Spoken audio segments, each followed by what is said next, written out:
Mimi Anderson, author, ultra runner, triathlete, swimmer now as well, doer of crazy things and writer of books. I'm so excited to be chatting to you. What a treat to actually, I know we normally see each other in passing at random events and there's 5 minutes snatch. So this is so cool to be able to speak to you about your new book, which is Limitless, which is your second book, which makes you a prolific author by this point. It does. It absolutely does. That's it. You're it. You're a pro.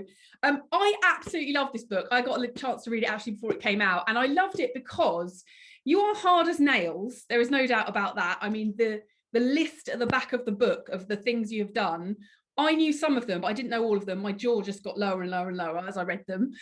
But what I love about the book is it's so accessible to people. It's so down to earth because you have gone from being a pro at something, and then I'll let you tell us a bit more about your journey, but then you've basically gone on to completely start again in new sport.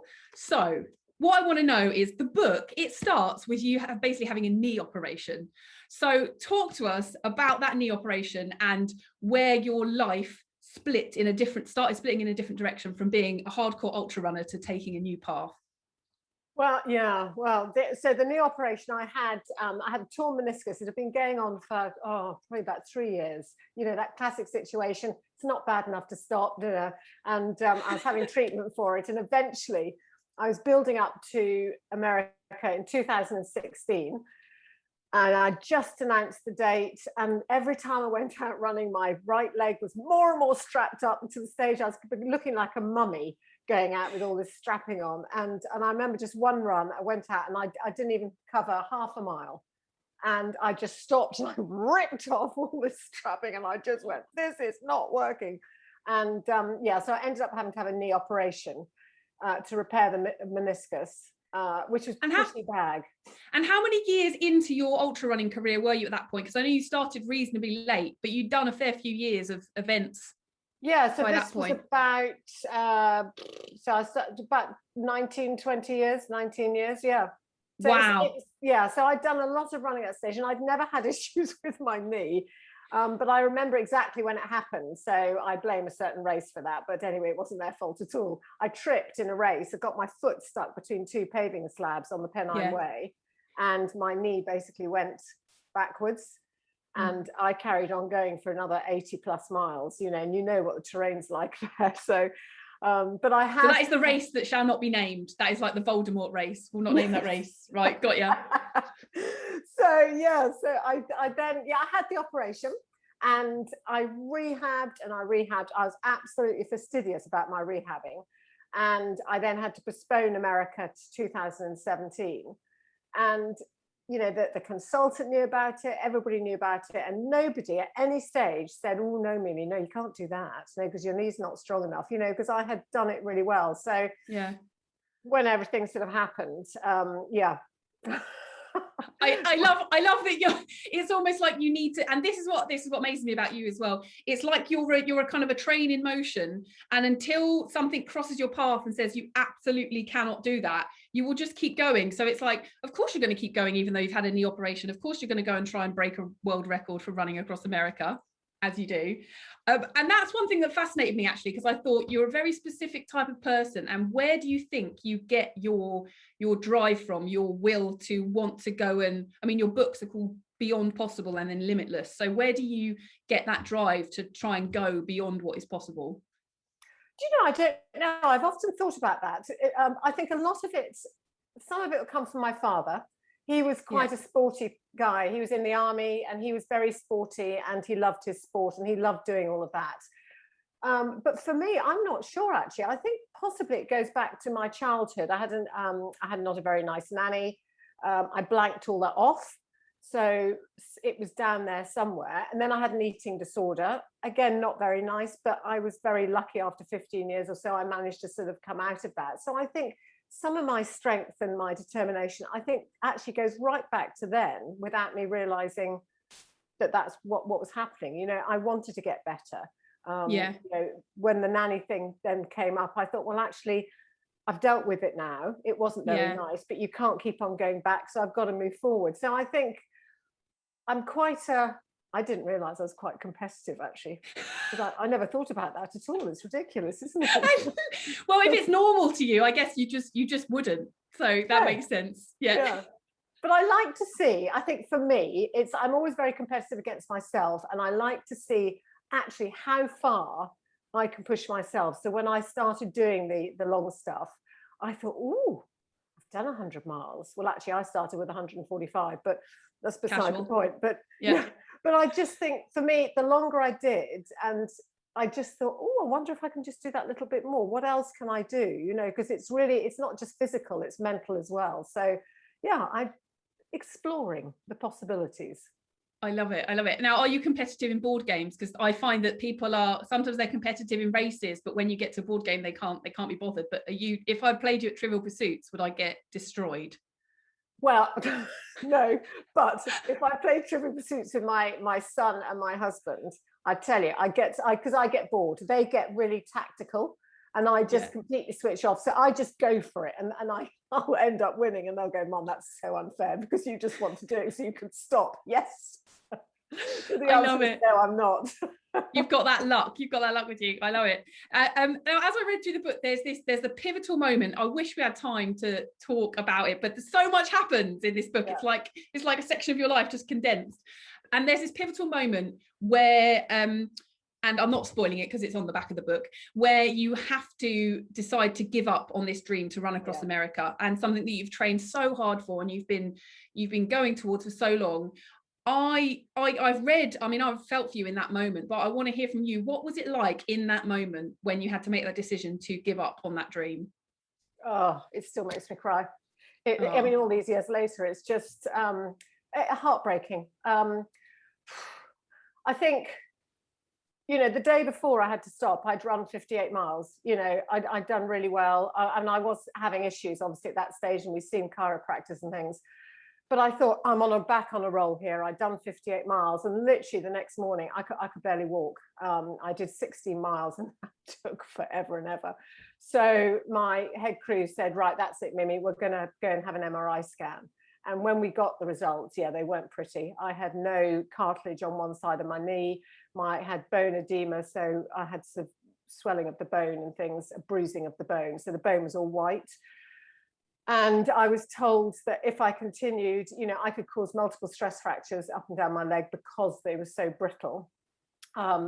And apparently my husband was told, I didn't hear this bit, that, you know, if Mimi continues, the chance of her going home in a wheelchair and having to have a total knee replacement are pretty high. So I was left by myself sitting on this, you know, doctor's bench or bed, whatever you like to call it. And I had my hands, you know, over my face, and I was, you know, I felt as if I was having a nervous breakdown. You know, you're sort of just swaying backwards and forwards. And it took me over an hour to make that decision to stop. Really? It was really hard because I'd spent 3 years of my life doing this. I had a support crew who were looking after me. I had sponsors. I wasn't as concerned with the sponsors. I knew they would understand, but it was my crew. You know, they had given up all their time. Did you feel like you were letting other people down? Is that feeling that you say you've got a support crew?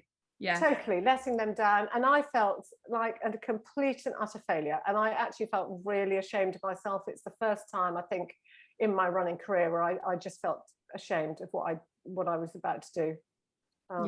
It was horrible.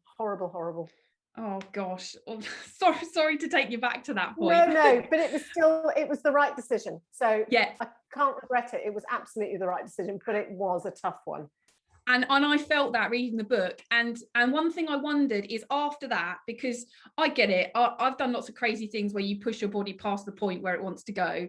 And I wondered, since that, or perhaps over the years of your ultra running career and now your triathlon, has your relationship with your body changed, or how has it changed?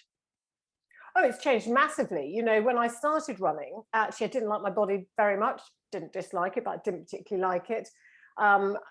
But now I have to say, I mean, our bodies are just extraordinary, aren't they? Aren't they? Even the floppy bits. I love the wobbly bits. All the bits, you know, and they enable us to do so much. You know, we can move, we can run, we can bike, we can swim, we can walk, we can do so much. So actually, you know, I'll put on my sporting kit now, and it just makes me feel really powerful and strong. Whereas before, you know, when I started running, I started running because I wanted thinner legs. Who cares about thinner legs, to be quite honest with you? Mine get bigger when I run.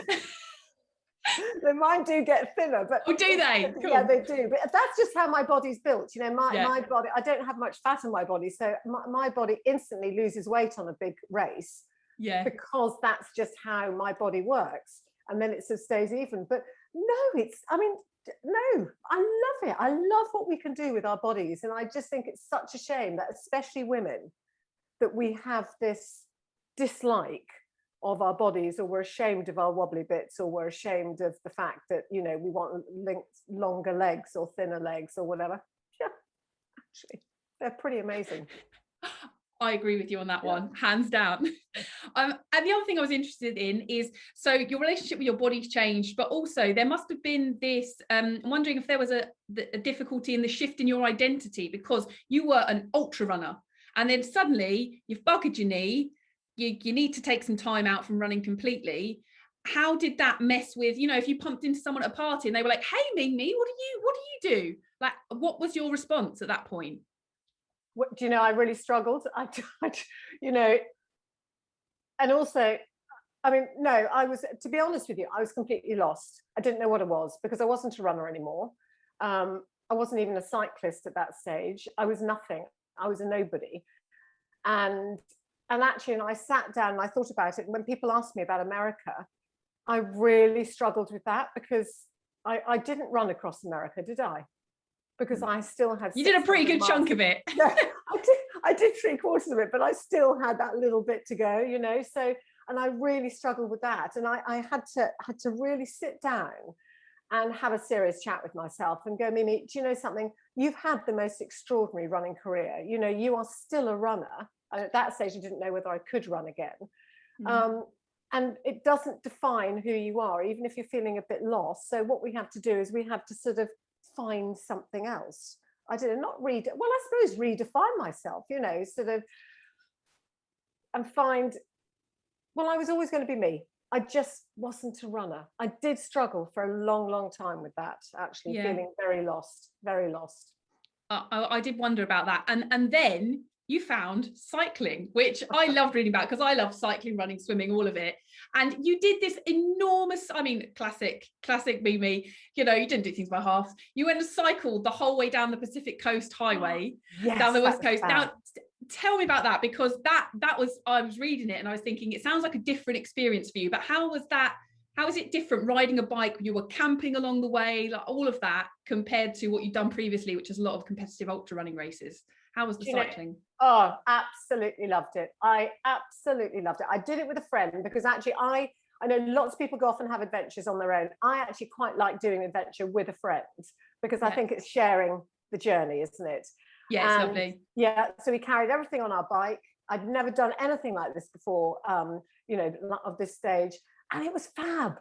You know, we'd stop and we'd have lunch, and, you know, we were quite chilled and relaxed, and actual lunch, not gels, not like squeezing it out and carrying on. Proper lunches, and then sandwiches.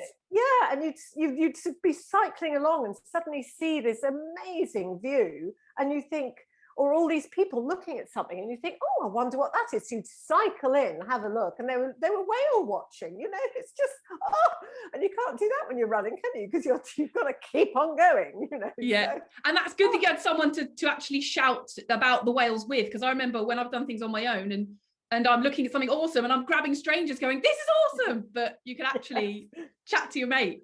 Yeah. And I was talking to the strangers. I mean, I was doing all of that as well. But no, it was very different, and I came back from that absolutely buzzing, because it was just really, really enjoyable. So, you know, and then of course we had COVID, so I haven't been able to do another one since. But, yeah, there was that minor thing that happened in the world. Yeah. We won't worry about that one. Can you tell me about, because I'm sure there's a lot of people listening that are going to love adventure, the outdoors. What's your favourite? Have you got a favourite day or a favourite memory from that bike ride down the West Coast? I think for me it was when we spotted the whales. You know, I wasn't expecting it. I knew they were in sort of the area, but I wasn't expecting it. So it was cycling up this very big hill, And you know, the views are always, when you want to, you know, they're always on the hill like this, and you can't stop, because I can't start on a hill with all that luggage, so I just had to get to the top. But it was sort of stopping there, you know, the sun was shining, it was just a glorious day, and to see these whales blowing air out of the top of their heads, whatever their spout thing, and you know, breaching, and it was just, I mean, how magical is that? It was just, you know, and the people, you meet some happy clappy people who invite you in, and you know, to their campsite, and you're sitting there going, not sure I really want to be invited into that, because they've all got guitars and everything, and then they go, come over and join us. Oh no, we're all right, thank you. No, come and join us. And actually it turns out to be a fantastic evening, and you're sort of, you know, you join in with their food, and actually they're really nice people. So it's judging people before you've actually met them. It's taught me never to do that. Oh no, it was just the whole thing. It was just every day there was something special, every single day. Oh, honestly, it sounded magical when I was reading about it, and I just, I wanted to be there with you. I wanted to be, can I go in your pannier next time and just sit like a little maybe dog in the Wizard of Oz, and I'll just look out? That'd be great. You'll have you on one side and your daughter on the other. Yeah, that's it. Yeah, she's getting there. She's got a bit of weight to balance me out, but we'll get there. So I'm intrigued to know. So I mean, God, I wish we had more time, but you've gone from ultra runner, cycling, and now you're a triathlete. So what's coming up? What does life look like for you now post the pandemic, and when you can actually get out there a bit more? Well, I always call myself a bikelist rather than a cyclist, because I don't think I'll qualify this as a cyclist. I'm a bikelist. So I am doing something called Chase the Sun. So it starts on the east coast and goes to the west coast. It's down in Kent and goes to Somerset. It's 205 miles, and you have to do it from sunrise to sunset. Wow. So I'm doing that. So that's on my list. I want to do, you know, North Coast 500. I am doing an open water triathlon in July, because I thought I've got to because the last one was pool based. Got you. Because of my fear of water, and already nervous about that one. I keep on waking up dreaming about how the dickens I'm going to get my wetsuit off in time, because it takes me ages to get a wetsuit off. So I'll have to practice that. And then I just want to, I think, concentrate a bit more on the bike and do more adventures. I've got hopefully a big one planned for next year. It's my 60th birthday next year. Oh, that's awesome. I know, it's so exciting, isn't it? I'm so excited. So I'm planning lots of different things. So I'm kicking off the year by going to South America with Rat Race, and I'm going to do the test pilot, and we're going to cycle across South America. Oh my gosh, what countries are you crossing in South America? Chile and Argentina, and we finish in Buenos Aires. So you're going over the Andes? We're going over the Andes. Oh my gosh, yes. I'm so excited. That big road, the wiggly one. Yes. Yeah, there's a spaghetti. Yeah, for anyone who doesn't know what we're talking about, there's a Spaghetti Junction road around about Santiago that is the most beautiful mountain pass. I'm so excited for you. And that's just a small hump for you in the middle of that ride, surely, just a little. It's all downhill. Yeah, but 100 miles downhill. I'd rather go up. Anyway, so that's the starting off, and then we got the really big adventure, hopefully at the end of the year, which we haven't sort of announced, which I'm doing with a friend. But lots of little things in between. So I've got my whole list of things. So yeah. So we've got to stay tuned for the announcement of that adventure, because I want to know what that one is. You'll love it. So I mean, we're going to run out of time, but last thing I want to know is the book is really about starting again. That's what it came across as, is you've defined yourself as one thing, you've had a disaster, you've pivoted, and you have started again at a time in your life when you were a professional in one area. So what one piece of advice do you have for people who want to start again, no matter where they are in their life and no matter what they're doing? Do you know, I mean, I think it's finding something that you enjoy doing. You know, there's no point starting. So it might be that you take up long distance walking. So for me, cycling was another way of having adventures, because I do like going and having adventures and traveling. So, you know, we can do anything at any stage in life. You know, age is, to be honest with you, it is just a number. And we might be wrinkly and crinkly and do all of that, but it is just a number. So find something that you really want to do that turns you on, inspires you, and then just go try it. It's not as scary as you think, but try it. Sounds so simple, doesn't it? I know, it does sound simple, but it is scary sometimes. But again, the other thing as well is finding a group of people who I don't know, on Facebook, on something, who are doing something similar, because there are so many people in the same situation who have also tried it, and so actually they're great to give you advice, or just go, come on, you can do this, or meet up with a friend and do it. You know, there are so many different ways of starting something new. Yeah, love it. I'm going to take that nugget of advice. It is golden. Well, Mimi Anderson, it has been a pleasure talking to you. Everyone needs to go out and get a copy of your book, obviously, Yes. in between watching the films and reading the other books, but definitely needs to go and get a copy of this book. And I hope there's going to be more to come. I look forward to keeping tabs on the rest of your adventures. Thank you for chatting for us today. Anna, thank you very much. Thank you.